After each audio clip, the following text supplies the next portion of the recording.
더마카와 함께 시선 집중의 문을 열겠습니다. 어서 오세요. 네, 안녕하세요. 더마카입니다. 그린님이 새벽에 우르르 쾅쾅 천둥 소리가 나더니 비가 옵니다. 아마도 마지막 가을비인 것 같은데 떨어지는 단풍이 아쉽네요. 라고 보내주셨습니다. 마지막 가을비. 네. 이제 겨울로 가는 건가요, 그러면? 네. 그렇죠. 아, 진짜 새벽에 나올 때 저도 천둥 소리에 깜짝 놀랐거든요. 제 입이 괜찮으셨습니까? 걸어오는데 천둥 치더니 이제 빗방울이 떨어지기 시작하더라고요. 네. 마른 하늘에서 벼락 친 거죠. 네. 천둥 칠 때. 뭐 천둥을 무서워하지 않는 거 보니까 지은 죄는 없으신 것 같군요. 네. 뭐 저한테 떨어지겠습니까? 네. 그거는 로또 확률보다 더 희박한 확률이기 때문에 그거 믿고 살아야죠. 네. 3587님 처음 문자 보냅니다. 하루도 빠짐없이 출근길에 들었는데 이번 주를 끝으로 7년 넘게 다닌 회사에서 지방으로 이직하게 되었습니다. 어휴. 다른 곳에서도 함께 할게요. 응원해 주세요. 또 지방으로 가십니까? 예, 낯선 곳으로 가시는 거군요. 적응 잘하시기 바랍니다. 늘 건강하시고요. 저희 방송 계속 함께해 주셔서 고맙습니다. 네, 새로운 곳에서 조금 낯설긴 하시겠지만 그래도 출근길에 저희와 함께 하시면 좀 익숙하지 않을까 싶고요. 7924님 매일 기대되는 시선집중이라고 짧게 보내주셨는데요. 그 기대 안고 출발해 보겠습니다. JB타임즈 오늘 주목할 첫 번째 뉴스는요. 김건희 특검팀이 지난 8일 오세훈 서울시장과 명태균 씨의 대질 신문을 진행한 적이 있었습니다. 이때로 거슬러 올라가는데요. 김건희 특검팀이 오세훈 시장 휴대전화에서 여론조사 파일을 여러 개 발견을 했다고 합니다. 휴대전화 포렌식 과정에서 명태균 씨가 관여한 미래한국연구소의 비공표 여론조사 그리고 피플네트워크스 리서치 공표 여론조사 결과 모두 6건이 포렌식 결과 나왔고 이걸 제시를 했다는 겁니다. 자, 이에 대해서 오세훈 시장이 뭐라고 주장을 했느냐. 선거 기간이 되면 여론조사가 여기저기서 수시로 들어온다. 누가 보냈는지도 알 수 없는 파일만 일부 발견된 것일 뿐이다. 라고 주장을 했다고 하는데요. 자, 이게 첫째고 두 번째. 여론조사 비용 대납 의혹과 관련해서 등장하는 사람이 누굽니까? 김한정 씨. 관련해서 명태균 씨가 어떤 주장을 한 바가 있냐면 2021년 1월 22일 오세훈 시장이 4차례 전화를 해서 여론조사를 부탁을 했고 김한정 씨로부터 여론조사 비용 2천만 원을 빌리러 간다라는 말을 들었다라고 검찰에서 진술을 한 바가 있었습니다. 그래서 특검이 뒤져봤는데 바로 그날 1월 22일에 김한정 씨가 오세훈 시장 자택 근처인 광진구 경복궁 매장에서 카드로 결제한 내역을 확보를 했다고 합니다. 하지만 오세훈 시장은 그날 김 씨를 만나지 않았다. 여론조사 대납 부탁한 적도 없다. 이렇게 주장을 했다고 하는데요. 아무튼 물증과 관련된 지금 자료를 특검이 확보를 했다는 점에 밑줄 그어야 될 것 같습니다. 네, 그리고 25일 오늘이죠. 김한정 씨를 소환을 해서 오세훈 시장으로부터 비용 대납을 부탁받았는지 21년 1월 22일에 오세훈 시장을 만났는지 등등 조사할 계획이라고 합니다. 여기서 또 무슨 말이 나올지 시선 집중해야 될 것 같아요. 아름다운 독도님 계속 우긴다고 해결된 일일까요? 라고 물음표 보내주셨고 옥황상제님은 자신의 폰 내용을 그럼 자신이 모르면 누가 알까요? 라고 물음표 보내주셨네요. 오세훈 시장은 명태균 씨를 금방 내쳤다고 주장을 했습니다. 1월에. 그랬죠. 그러면 명태균 씨로부터 직접적이든 간접적이든 여론조사를 받을 이유가 없는 겁니다. 그렇죠? 근데 6건이 명태균 씨가 관여한 여론조사 결과 6건이 오세훈 시장의 휴대폰에 담겨 있었다라고 한다면 받았다라는 이야기가 됩니다. 이 이야기는 오세훈 시장의 그간의 주장이 무너지고 있다는 이야기가 됩니다. 이러면 특검이 어떻게 판단을 하겠습니까? 이것만 보면 되는 것이죠. 그리고 사실은 범죄와 관련 특검은 범죄를 수사하는 것입니다. 처벌을 목적으로. 따라서 여론조사를 받았다 해서 한 걸음 더 들어가서 그러면 여론조사 비용을 어떻게 처리했느냐가 사실은 특검 입장에서는 중요한 거거든요.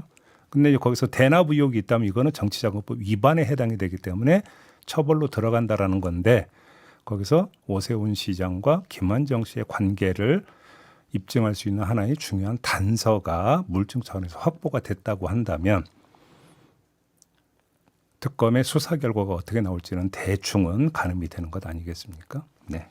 좀 보죠. 네. 네, 특검 수사 계속 시선 집중하고요. JB타임즈 다음 주목할 뉴스는 어떤 걸까요? 윤석열 내란 우두머리 사건 공판에 여인영 전 방첩사령관이 증인으로 출석을 했습니다. 지난해 5월에서 6월 사이에 삼청동 안가에서 윤석열, 김용현 등과의 저녁 식사 자리가 있었고 이 자리에서 윤석열 전 대통령이 비상대권 조치나 계엄 가능성에 대해서 언급을 했다고 진술한 바 있는데 어제 대통령이 군을 몰라서 저런 얘기를 한다고 생각을 했다라면서 이런 말을 했습니다. 들어보시죠. 육군 30만 명 중에 계엄령에 동원될 사람 아무도 없습니다. 다 전방 가서 전투하기에 바쁩니다. 사회질서 유지를 누가 하겠습니까? 그런 실태를 제가 대통령한테 말씀드린 겁니다. 전시가 그러할진데 무슨 평시에 계엄령을 합니까? 훈련해 본 적도 없고 단 한 번도 그런 거 준비해 본 적도 없다. 그래서 아무리 헌법이 보장한 대통령이 갖고 계시는 비상조치권이라 할지라 그래도 군은 불가능합니다. 군의 실태를 말씀드린 겁니다. 자, 그리고 이런 말도 덧붙였는데요. 마저 들어보시죠. 그럼 제가 왜 무릎을 꿇었을까요? 제가 일개 사령관밖에 안 되는데 무례한 발언을 내가 했구나 하는 생각도 들고 해서 술도 한두 잔 들어간 게 있어서 감정이 격해져서 제가 무릎 꿇고 그러고 말씀드렸습니다. 네, 평가는요?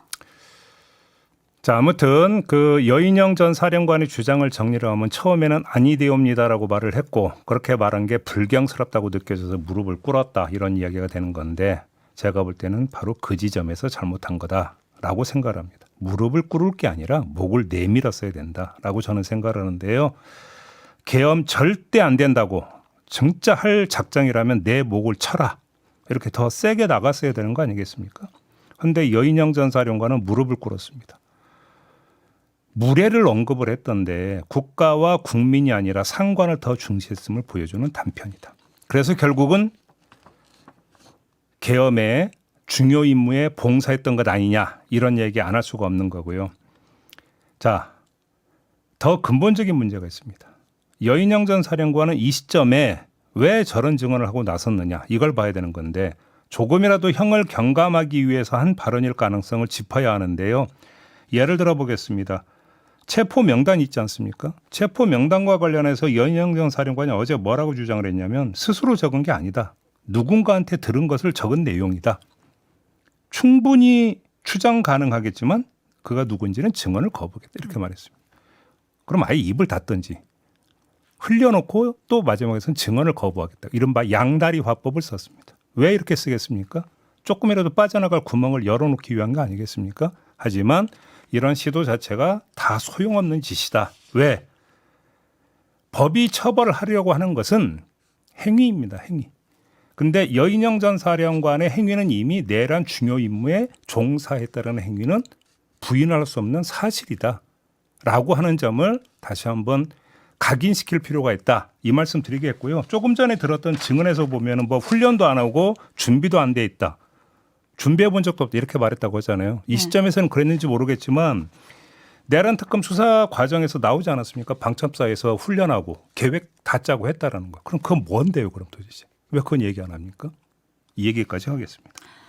네, 라디오 헤드님 그리고 양근삼님, 박복현님 등 많은 분들이 이 충암파들도 이제 각자 도생하는 건가요? 선후배 서로 까는 충암고 라인이 됐군요. 이제 서서히 본인 살기 위한 몸부림을 치고 있는 모습 참 안타깝습니다. 라고 올려주셨고 5696님 이제 와서 이렇게 말해도 과거에 본인이 앞장선 것이 사라지진 않습니다. 뒤늦은 책임 회피는 오히려 역풍만 부릅니다. 라고 꼬집어 주셨고요. 토토로님 윤석열은 여인영이 수사를 몰라서 어쩌고 저쩌고 하더니 여인영은 윤석열이 군을 몰라서 어쩌고 저쩌고 하네요. 참 잘 모르는 사람들이 모의해서 내란을 일으킨 겁니까? 저기 추운 날씨에요. 지나가 버스 향해서 손 흔들어봤자 손만 시리다. 이 말씀도 함께 드리겠습니다. 네, 그리고 또 다른 촌철님은 참 여기서 중요한 건 술자리에서 계엄을 모의했다는 겁니다. 역시 또 술이네요. 라고 또 꼬집어 주셨어요.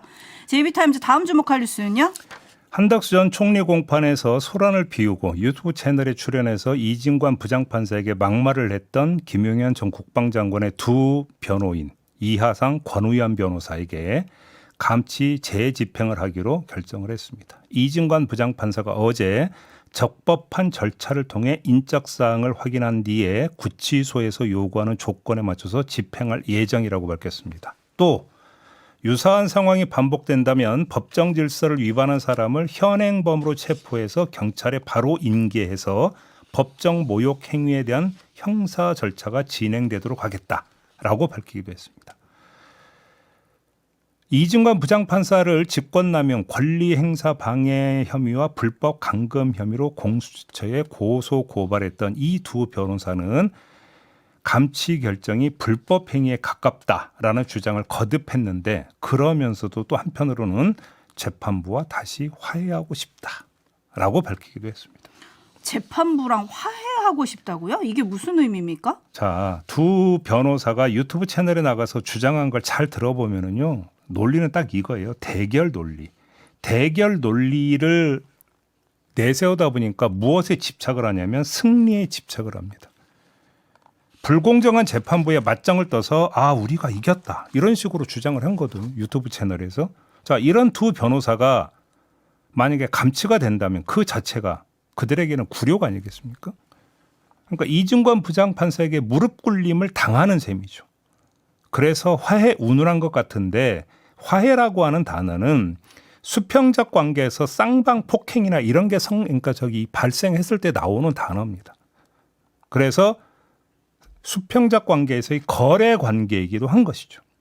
그러면 도대체 이 사람들이 이야기하는 화해의 방법이 뭔가를 보니까 보석을 꺼내 들었더라고요. 보석. 그러니까요. 김용현 전 장관을 보석해야 한다는 조건을 걸었어요. 그러니까 수평적 쌍피 관계를 넘어서 수평적 거래 관계까지 틀려고 한 것인데 이게 말이 되는 얘기입니까? 택도 없는 소리다. 이렇게 정리를 하도록 하겠습니다. 네, 여러 촌철님들이 아니 의뢰인을 생각을 하면 저런 변론이 가능하냐 이런 얘기를 하는데 지금 이 변호사들의 행태에 대해서 김용현 전 장관은 만족할까요? 근데 이런 게 있는 거죠. 이 사람들이 법정 소란 그다음에 법관 모욕을 했던 것은 김용현 피고인에 대한 재판이 아니었고 이때는 김용현 전 장관은 증인이었습니다. 네.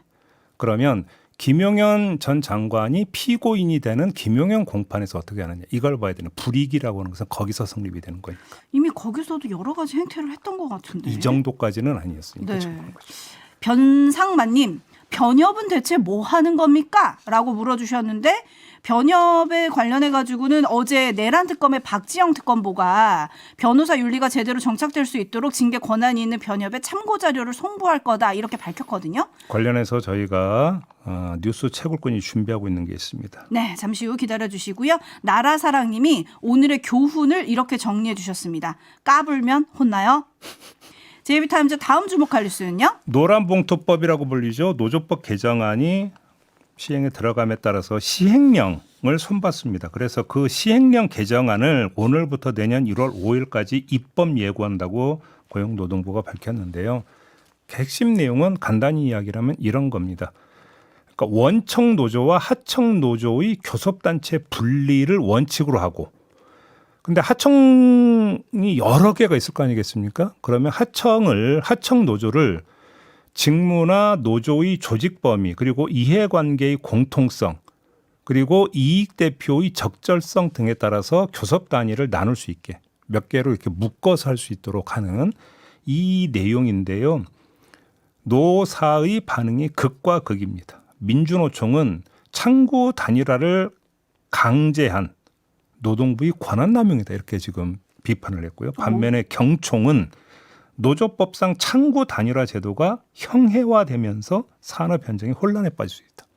평가가 극과 극이죠. 그죠? 여기서 창구 단일화 민주노총은 창구 단일화를 강제했다라고 하는 게 뭐냐면 지금 이 시행령 개정안에 따르면 예를 들어서 하청업체가 100개예요. 하청 노조가 100개라고 한다면 노조별로 교섭할 수 있는 길을 열어줘야 되는데 예를 들어서 이거를 10개로 묶어서 하도록 한다. 노동부의 계획은 이런 거기 때문에 그래서 창구 단일화라는 규정을 쓴 것 같고 그다음에 경총이 주장하는 창구 단일화 제도 형해화라고 하는 것은 뭐냐면 기존의 어떤 그 노조법에 따르면 원청이든 하청이든 상관없이 창구는 단일화되도록 되어 있는데 이게 또 원청과 하청으로 나눈 거잖아요. 고용노동부는. 이거에 대한 불만인 거고 그 정도로 이해관계가 다르다 이렇게 말씀을 드려야 될 것 같습니다. 어쨌든 노동계랑 경영계 다 지금 긍정적이지 않은 반응을 내놓은 거잖아요. 그렇습니다. 네, 조금 살펴봐야 될 것 같네요. 그러면은 요거는 관련해 가지고 어떻게 진행이 되는 겁니까? 입법 예고 기간은 바로 어떤 의견들을 내라라고 하는 거니까 그 내년 1월까지 입법 예고 기간 동안 의견을 수렴한 다음에 조정할 게 있으면 하는 거고 아니면 그냥 가겠지요. 자, 다음으로 넘어가겠습니다. 국민의힘 소속의 경기도의회 양호식 운영위원장의 성희롱 사건이 불거졌었습니다. 그래서 재판에 넘겨졌는데 이에 경기도청이 그의 사퇴를 요구하면서 의회의 행정사무감사에 응하지 않고 있습니다. 이 와중에 또 하나의 소식이 전해졌는데 양호식 위원장이 시도의회 운영위원장 협의회 회원 자격으로 내년 1월 8일부터 16일까지 아랍에미리트 두바이와 이집트 카이로를 방문하겠다고 협회에 통보를 했다고 합니다. 두바이에서는 한국 중소기업의 진출 정착 지원 기관을 방문해서 지원 방안을 논의하고 카이로에서는 이집트 수교 30주년을 기념해서 광역 시도 차원의 문화교류 방안 등을 모색한다. 이게 방문 목적이라고 하는데요. 자신을 향한 사퇴 요구를 비웃기라도 하듯 대한민국을 대표해서 외국에 나가겠다라는 것인데요. 아나무인, 후안무치 수준이 거의 탑급이다. 이렇게 봐야 될 것 같고 양 위원장만이 있는 게 아닙니다. 여론, 자신을 향한 따가운 시선을 전혀 무섭지 않게 느끼는 것 같은데 또 한 사람이 있는데요. 전북 군산시의회 김우민 의장입니다.